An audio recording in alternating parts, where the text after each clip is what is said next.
Well, here we are at Sebring, but not as we know Sebring today. This is in fact the 1966 layout of Sebring in a series I like to call Time Warp, which is taking the most recent racing cars. So we have the 2025 IMSA series GTP and GTD cars, no LMP2s, because if I run in more than 40 cars, well, you wouldn't ever see a video. At classic layout of modern day circuits. So this is the first edition of the Sebring layout, shortly after World War II. A lot of air bases were then turned into racetracks. So we shall see how far up the field we can get in our brand new Aston Martin Valkyrie in the Heart of Racing livery, which is in the link in the description if you wish to use it in your racing series. But as you can see, even as the first edition of Sebring, it still holds relatively close to what it is today, apart from this chicane, and then this would be the run to tower, and then down the, well, now the word for it, runway. This would be turns 14, 15 and down to 16 if it was the present day layout.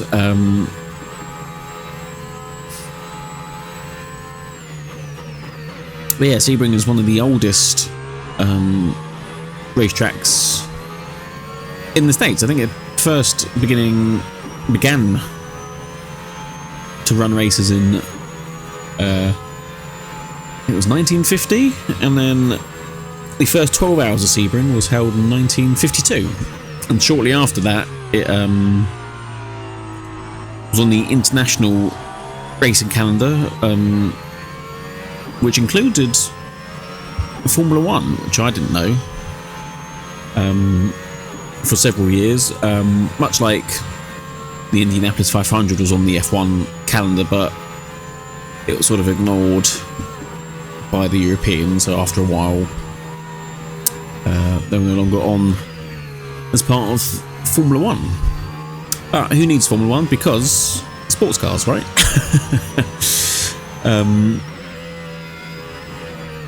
Yeah, so since 52 we've had the 12 hours of Sebring, which then you ask the question, well, why hasn't it been there a 24-hour Sebring? And the answer to that really is because, seeing as the current circuit has been mostly untouched, as they will go on about in the broadcast, we try and get past the Cadillac, but it's such good traction off the corner. I know Aston's got a good top speed, but yeah, that Cadillac is lightning quick. Yes, because as the circuit has mostly been unchanged, it is fairly bumpy, so it's sort of 12 hours of Sebring is sort of a 24-hour race for any other circuit, just because it is so tough on the cars. I always see it as sort of the 24 hours of Daytona is not preparing you for the season, it's preparing you for Sebring. And if you can get through Sebring, then, well, the rest of the races, especially in the calendars these days, is sort of mostly sprint races, unless you're looking at Petit Le Mans, or in fact announced. Oh, as we completely missed the breaking point for the corner. We can make our way around the hay bales because they are not, well, they're a lot more solid than that they would be in real life. Yes, Sebring, I feel like, prepares you more for the rest of the season than anything else does. But yes, newly announced Road America will be 6 hour, won't it, from 2026, which I'm looking forward to. That's going to be great. So yeah, so there's been several iterations, and the one we're on was from 52 to 66. So we're at Tower Turn now, down through the MG Bridge. And then this is called the S's, which you can kind of cut in these cars, although probably not best to. And then we all recognise this corner. This has pretty much been unchanged, down to the hairpin, which has been shortened these days. I think it got shortened to 99. Obviously you've got the classic sandbanks to help you stay on track. And this is called the Warehouse Straight, as you can see wide to our left. And then the infamous Webster term, which did get removed. When did they get removed? I think it was after 66, because it was, well, it did cause actually in 66 there were, I think, 5 fatalities during the race. So I think afterwards, probably because most of them were caused by the Webster chicane, that they got rid of it. So it was another straight run, all the way to, well, what we would now call Tower Turn, although they call Tower Turn Turn 3, and Tower Turn is Turn 13, if that makes sense. Keeping up. So of course, then this is basically the runway at Sebring, and then this is onto the backstretch, which would take us to what was called U-turn, but we know it today as Sunset Bend. Which I think I prefer that, as we've got the Cadillac right in our mirror now, and he's looking to go down the inside. I think we're just gonna...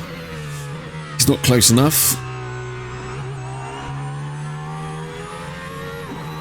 And down back through the start finish, which again, mainly, I'll say unchanged. The surface is unchanged. The first bend is a lot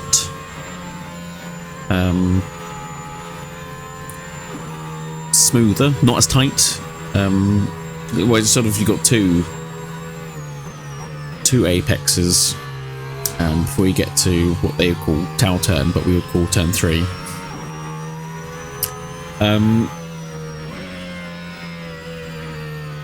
Yeah, and as I say, it's a very, very narrow circuit. They did widen it again for safety, because of the early years of fatalities. Like I said, in 66 they got rid of the Webster chicane, and they called the straight after the warehouse, it's called Green Park Boulevard. And then the back, well, the runway was called North-South Runway, which makes sense. Then the back straight is East-West Runway. And then from 87 to 90, you start to get the Sebring shape, especially from Turn 13, or what we call Tower. You start to get the what we would call Turn 14, which is Bishop, 15 and 16, start to take shape rather than just a straight run.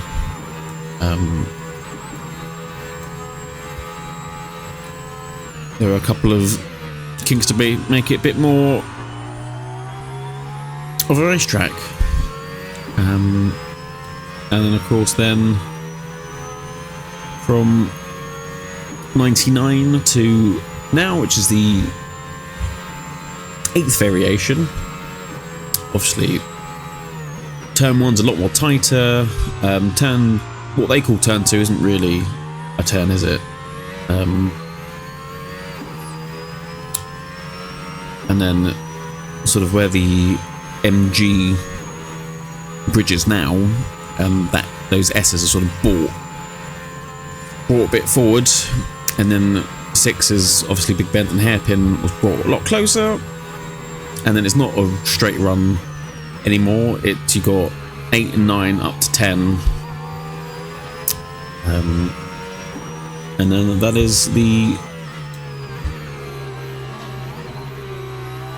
basic layout of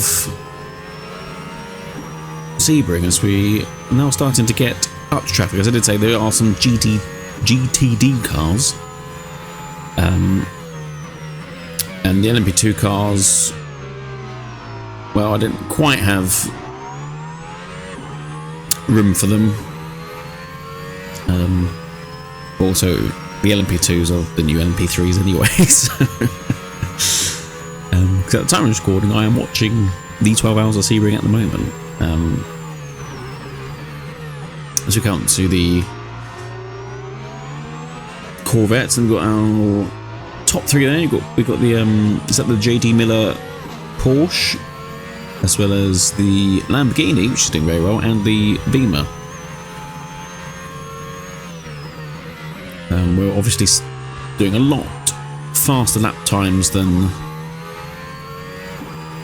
those who did use the layout. I think we're doing 2 minute.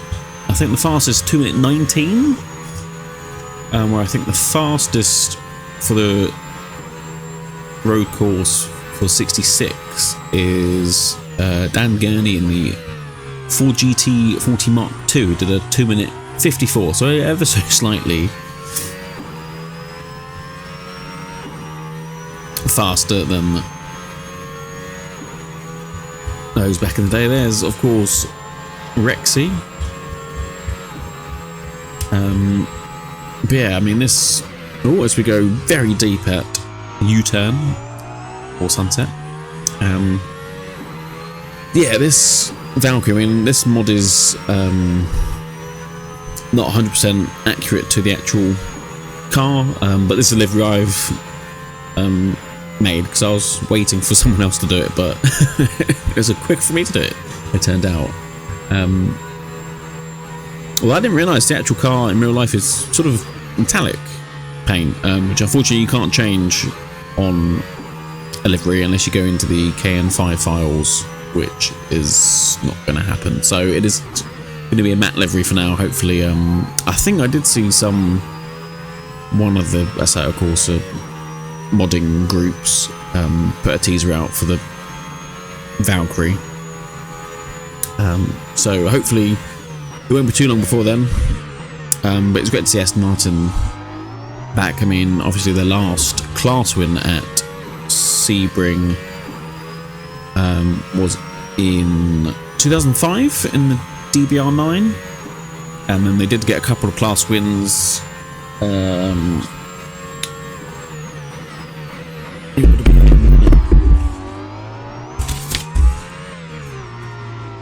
They get a couple of class wins back in the day. I think their second outing in 1953, the second edition of the Sebring 12 Hour, they got a second overall in a first in class with Reg Parnell and Gio Epicassis, I think. I'm probably butchering that surname. And then in 1956, I think it was probably the more notable, famous win, thanks to Ford versus Ferrari, where Cal Shelby and Roy Salvadori got a first in class, but only a fourth overall that time. And then, yeah, 2005, first in class, then 2006 was a second in class, 2007 was a third in class, and then 2008 was another third in class. So yeah, so Aston do have a fairly good history at Sebring, as well as of course the Lola.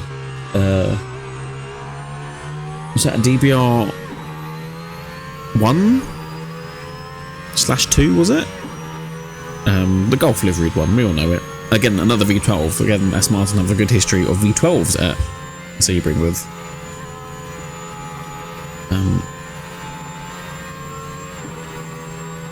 With the three cars, as we go very wide again. I'll try and catch this Porsche. We seem to have dropped the Cadillac behind us now, although he's still lurking. I think it would only take a mistake for us to have him right at the back again, but yeah, this is such a fascinating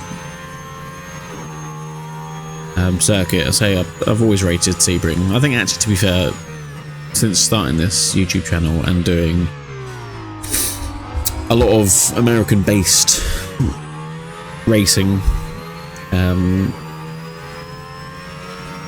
yeah, I think the Americas have so many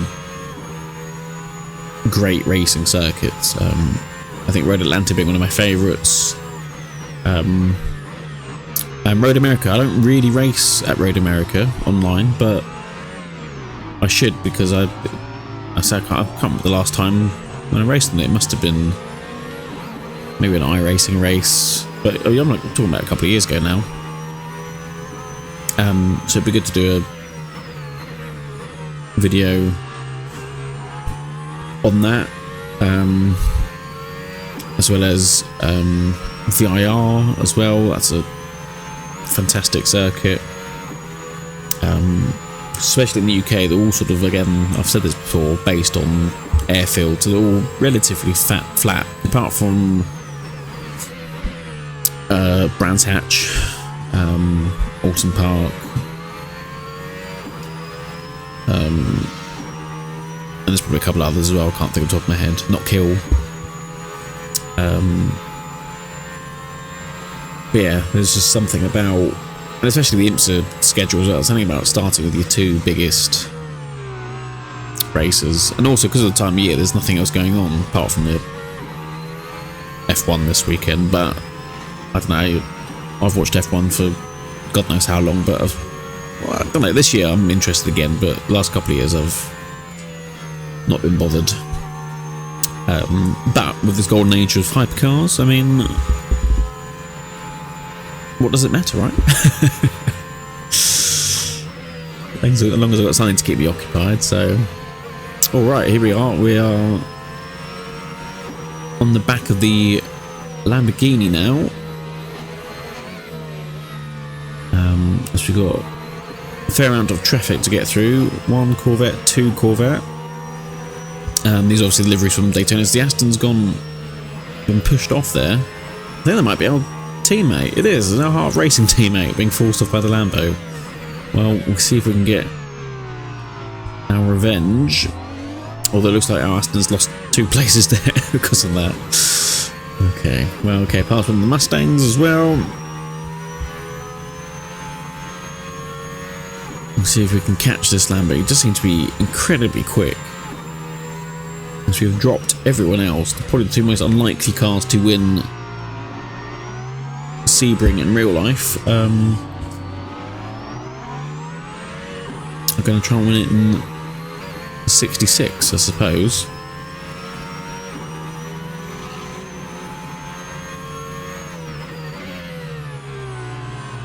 Down the runway once again, trying to avoid those hay bales because they will not act like hay bales. And even though I am in the slipstream, I'm not catching this Lambo. That is an incredibly quick car. That doesn't sound as good as ours though. Well, I'm surprised Lamborghini didn't go for like a, you know, a engine they use in their cars, like a V8 or V10.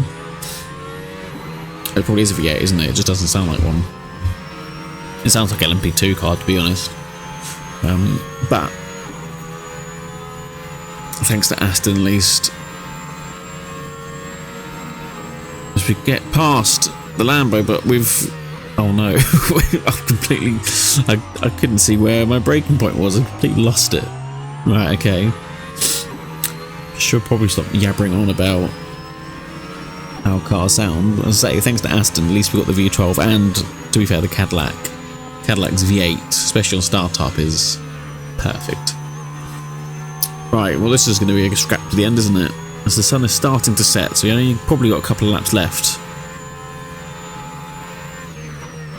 We're going to see if we can catch him. I'm always good at what would be, or what is turn 3. On the MG sign through the S's, the Big Bend. We are closing.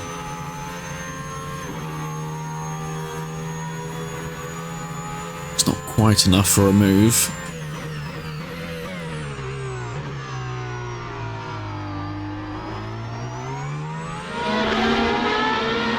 So yeah, we just get a better run off the corners.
Well, as the sun begins to set now behind the horizon, we've now got some traffic up ahead, so hopefully we can get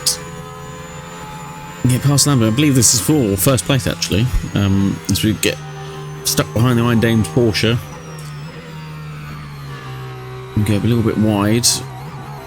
I think there's more traffic up ahead now, and it's just about a difficult light where it's not quite sort of high contrast silhouettes. You can't really make out much. Although with the time set a little bit faster than normal as the Beamer nearly comes across us.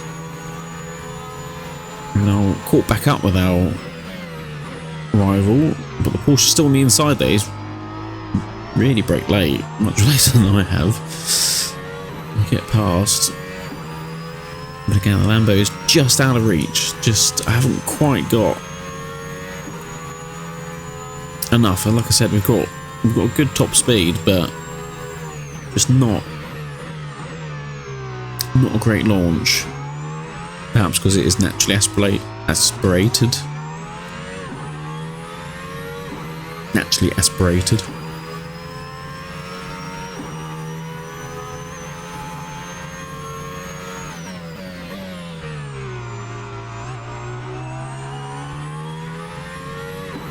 Again, I'm just going to sit behind, not quite near enough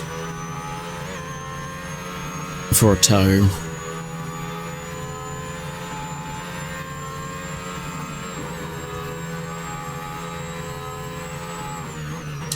I did briefly touch upon why there wasn't a 24-hour race, but I think there has been a 24-hour race, which was actually fairly recent in 2021.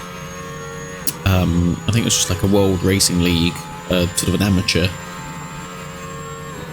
race, so it can be done, but I think just because of the prestige of 12 hours of Sebring, I think at least for IMSA, keep it at 12 hours. And of course I'd love to see the WC come back. I mean, now they are sort of interchangeable GTP and because of the LMDHs or hypercars. Obviously it'd be good to see Toyota come back, race here, as well as Alpine as well, although they look fairly similar to the Acuras anyway.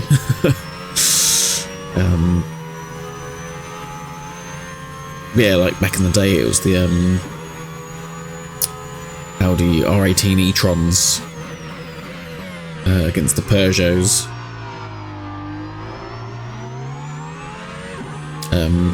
And even back in 1999, which hopefully will be my next career mode race, which you're not aware, I'm doing American Le Mans Series career mode just because I love that era so much. So we've just done our first race as we get right up to the back end of the Lamborghini. We're so close now.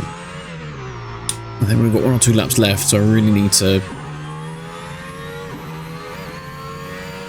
pick up the draft. He's just got such straight line speed, that car. Yes, as I was saying, I've just done my first race, which is the 1998 Petite Le Mans in the Marcos. So now we need to find out who we get a contract for first race at the 1999 Sebring. So I can't wait for that. That's going to be such a great series, and we'll just see how far we can get with access to mods and tracks. And I can already aware there are some tracks that don't exist for the series, and I don't think anyone's going to make them because they're not particularly interesting. So I have to find some alternatives, which I think I've got some in mind, but I'm saying way too much and way ahead of myself. So yes, hopefully my next video will be along the lines of a continuation of the career mode. As we now dropped back again, I do believe this is our final lap, so I really get the need to try and keep it pinned through these turns 1 and 2. Maybe take some liberties with corners. We need to get such a good run. I think we're fairly fast through here, so I really need to get a good run through the S's here. So we're a little bit wide and we're sideways. No. Oh, I needed that to be such a good run and it wasn't. Oh, he's so far now. I'll never say never, but I think that might be it. We'll see if we can brake really late to the chicane coming up, but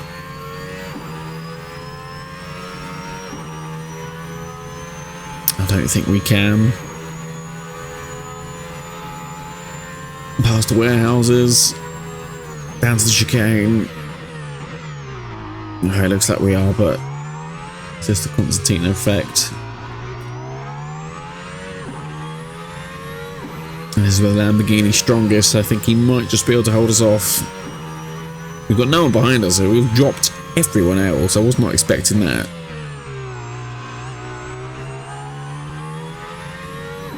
But I think if Aston Martin took second, I think they'll be fairly happy with that. Even though this is not even close.